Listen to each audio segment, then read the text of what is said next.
नमस्कार, स्वागत है आप सभी का। ग्लोबल अड्डा आप देख रहे हैं और मैं हूं आपके साथ पुनीत मिश्रा। तो ईरान और अमेरिका के बीच पाकिस्तान में जो बातचीत चल रही थी उसका हुआ क्या है, अपडेट क्या है? तो अपडेट कुल मिलाकर ये है कि ईरान और अमेरिका के बीच अभी भी शर्तों को लेकर तनातनी बनी हुई है और इसी को लेकर बार बार मीटिंग जो है वो कैंसिल हो रही है। और इस बार तो डोनाल्ड ट्रंप ने फैसला ले लिया। डोनाल्ड ट्रंप ने कहा कि उनके दामाद जेरेड कुशनर और साथ ही साथ विशेष दूत जो भेजे जा रहे थे स्टीव विटकॉफ, इनको हम इसीलिए नहीं भेज रहे हैं कि 18 घंटे की फ्लाइट लेकर वो वहां पर जाएंगे और बातचीत का कुछ अगर हल नहीं निकला तो हम अपना समय खराब नहीं करना चाहते। ये डोनाल्ड ट्रंप ने पोस्ट करके लिखा है। लेकिन उन्होंने साथ में ये भी कहा है कि युद्ध को लेकर अभी कोई हम फैसला नहीं लेने जा रहे हैं। मतलब ये कि युद्ध को लेकर अभी कोई तैयारी भी नहीं है और युद्ध को लेकर हम कोई तय नहीं कर रहे हैं कि अभी बातचीत नहीं हो रही है तो वॉर शुरू कर दें या हमला शुरू कर दें। दरअसल मामला क्या है कि स्ट्रेट ऑफ हॉर्मूज जो है वहां पर पूरी सुई अटकी हुई अभी भी 2 बार कोशिशें हो चुकी हैं। एक बार तो ईरान ने साफ मना कर दिया कि बैठक में कोई समझौता हो ही नहीं पा रहा है। इसके बाद फिर एक बैठक बुलाई गई थी, लेकिन उसमें हुआ क्या? उसमें ना अमेरिका की तरफ से विशेष दूत पहुंचते हैं, प्रतिनिधिमंडल जो है वो पहुंचता ही नहीं है इस्लामाबाद। और दूसरी तरफ ईरान के विदेश मंत्री अब्बास अरागची जाते जरूर हैं, लेकिन वहां से फिर वो मस्कट के लिए रवाना हो जाते हैं। उसके बाद अभी अपडेट ताज़ा ये है कि मस्कट से फिर वापस वो इस्लामाबाद पहुंचे हैं और यहां से फिर वो मॉस्को जाने वाले हैं। उन्होंने पाकिस्तान के सेना प्रमुख आसिम मुनीर के साथ मीटिंग की, प्रधानमंत्री के साथ मीटिंग की। उस मीटिंग को भी उन्होंने सकारात्मक अच्छा बताया, लेकिन मामला अभी भी अटका हुआ है। अब मामला अटका क्यों हुआ है इस बात को समझते हैं, लेकिन इससे पहले आपको बता दें कि ईरान की तरफ से यह कह दिया गया बीते 2 दिन पहले कि उसने स्ट्रेट ऑफ हॉर्मूज से नाकेबंदी कर अपना पहला टोल वसूल लिया है, तो उसको यहां कामयाबी मिल रही है। हालांकि ईरान की तरफ से इसके बारे में ज्यादा जानकारी मुहैया नहीं कराई गई, लेकिन अमेरिका की तरफ से जो नाकेबंदी हुई है उसके बाद स्ट्रेट ऑफ हॉर्मूज को बंद करने का फैसला ईरान ने कर लिया था, जबकि बीच में बातचीत हुई थी। और ये जब बातचीत हुई और ये तय हुआ कि इजराइल लेबनान पर हमले बंद कर रहा है, उसके बाद स्ट्रेट ऑफ हॉर्मूज खुलने का ऐलान कर दिया गया। लेकिन फिर वापस स्ट्रेट ऑफ हॉर्मूज कुछ ही घंटों के बाद फैसला होता है कि स्ट्रेट ऑफ हॉर्मूज बंद किया जा रहा है। अब स्ट्रेट ऑफ हॉर्मूज पर बात फिर से एक बार आकर टिक गई है, क्योंकि बातचीत नहीं बन पा रही है। ईरान और अमेरिका के बीच बातचीत नहीं बन पा रही है और अगर ये ऐसी ही परिस्थिति बनी रही तो वैश्विक संकट भी पैदा हो सकता है। कैसे हो सकता है वो यूएन भी जता रहा है कि अगर ये स्थिति बनी रही तो जो खाद है, उर्वरक है, वो नहीं पहुंचेगा, उसकी वजह से संकट पैदा हो जाएगा। लेकिन इस बीच ईरान के मुख्य सैन्य कमान के खातम अल अनबिया सेंट्रल हेडक्वार्टर की तरफ से कहा गया कि अगर अमेरिका पश्चिम एशिया क्षेत्र में अपनी नाकेबंदी, लूट और समुद्री दखल को जारी रखता है तो वो उसका जवाब देंगे।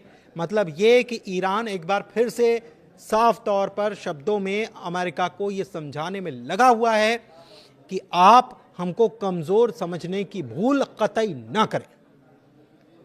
अगर ऐसा करते हैं तो आपने हमारी ताकत देख ली है, वो ट्रेलर था और हमारी सेना पहले से ज्यादा मजबूत हो चुकी है।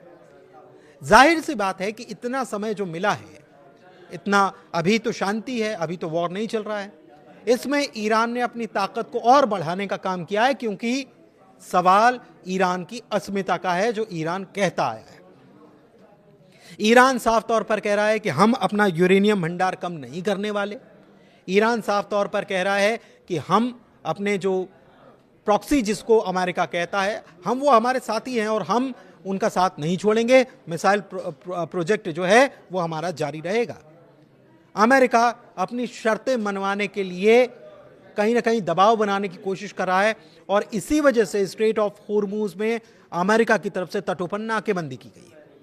लेकिन नाकेबंदी को लेकर ईरान की तरफ से यह समझा दिया गया है कि आपकी नाकेबंदी से कुछ नहीं होने वाला, हम इसका जवाब देने के लिए पहले से ज्यादा तैयार हो चुके हैं। ईरान ने अमेरिका को चेतावनी देते हुए कहा है कि हम पहले से ज्यादा मजबूत तैयार हैं, देश की संप्रभुता, हितों, क्षेत्रीय अखंडता की रक्षा करने में सक्षम है। यह भी कहा गया कि हालिया युद्ध में अमेरिका हमारी ताकत को देख चुका है और अभी भी हमारा पूरा कंट्रोल स्ट्रेट ऑफ होर्मुज पर बना हुआ है, और अगर अमेरिका नहीं माना तो हम इसको कंट्रोल बरकरार रखेंगे, इस कंट्रोल को छोड़ने वाले नहीं हैं। इसका असर क्या हो रहा है? इसका असर यह हो रहा है कि तेल जो है वो महंगा हो रहा है, क्योंकि या तो दूसरा रूट आपको अख्तियार करना पड़ेगा या फिर यहां से आपको टोल देना पड़ेगा। टोल देंगे तो फिर तेल महंगा होगा, दूसरी चीजें महंगी होंगी, तो उसका असर आम लोगों के जीवन पर पड़ने वाला है। इधर अमेरिका की शर्तों पर बात के लिए ईरान तैयार नहीं है। ईरान मना कर चुका है। ईरान कह चुका है, इस्लामाबाद में मीटिंग हुई, ईरान ने साफ कहा कि हम अपनी शर्तें सामने रख रहे हैं, अमेरिका की शर्तें यहां दिक्कत है और हम उस बात को मानने के लिए तैयार नहीं है। चाहे वो न्यूक्लियर प्रोग्राम की बात हो, चाहे वो मिसाइल प्रोग्राम की बात हो, चाहे वो प्रॉक्सीज की बात हो, हम तैयार नहीं है, ईरान साफ तौर पर कह रहा है। एक चीज और है, आप गौर करिए कि कहां अमेरिका ने बातचीत जो शुरू की थी या ये जंग जो शुरू की थी, उसके पीछे खेल क्या था? उसके पीछे ये चाहते थे, अमेरिका चाहता था कि वहां पर रिजीम चेंज हो जाए, लेकिन आप देख रहे हैं कि अब्बास अराक्ची ही मुख्य बातचीतकर्ताओं में शामिल हैं, वो बातचीत तो वही कर रहे हैं, तो अभी रिजीम चेंज करने वाली तो कोई बात ही नहीं है। स्ट्रेट ऑफ होर्मुज में ईरान ने अब जहाजों से वसूली करना शुरू कर दिया है, जो मैं आपको खबर बता रहा था। यह रास्ता दुनिया को चलाने वाले तेल और गैस की लाइफलाइन कहा जाता है। 20% तेल यहां से गुजरता है। जाहिर सी बात है कि असर दुनिया पर पड़ता है। अच्छा, इस बीच एक खबर यह आई है कि जापान को अमेरिका की तरफ से तेल मिला है, क्योंकि जापान परेशान हो रहा था। जापान को मिडिल ईस्ट से ही तेल जाता था, लेकिन अब जापान के सामने मुश्किल जब खड़ी हो गई तो जापान ने अमेरिका से तेल मंगवाया है। दूसरे मुल्क भी इस बारे में सोच रहे हैं कि कोई दूसरा रास्ता मिल जाए जहां से तेल का जुगाड़ हो पाए, लेकिन ऐसा हो नहीं पा रहा है। और इस बात को भली भांति या अच्छे तरीके से ईरान इस बात से वाकिफ है और इसलिए मुतमईन है कि स्ट्रेट ऑफ होर्मुज पर जब तक उसका कब्जा बना हुआ है तब तक वो ईरान से डील कर सकता है। तो बात डील पर अटकी है, लेकिन अभी डील हो नहीं पा रही है और बातचीत भी नहीं हो पा रही है, क्योंकि हमने आपको बताया कि एक दौर की बात कैंसिल हो चुकी है और उसके बाद दूसरे दौर की बातचीत में ट्रंप ने कह दिया है कि हमारे अधिकारी जो हैं 18 घंटे का वक्त जाया नहीं करना चाहते। एक बार फिर से इस्लामाबाद पहुंचे हैं अब्बास अराक्ची और वहां पर वो पाकिस्तान के सामने अपनी बात रखने जा रहे हैं। देखना यह है कि इस पाकिस्तान से बातचीत के बाद अमेरिका की तरफ से क्या जवाब इसमें निकल कर आता है।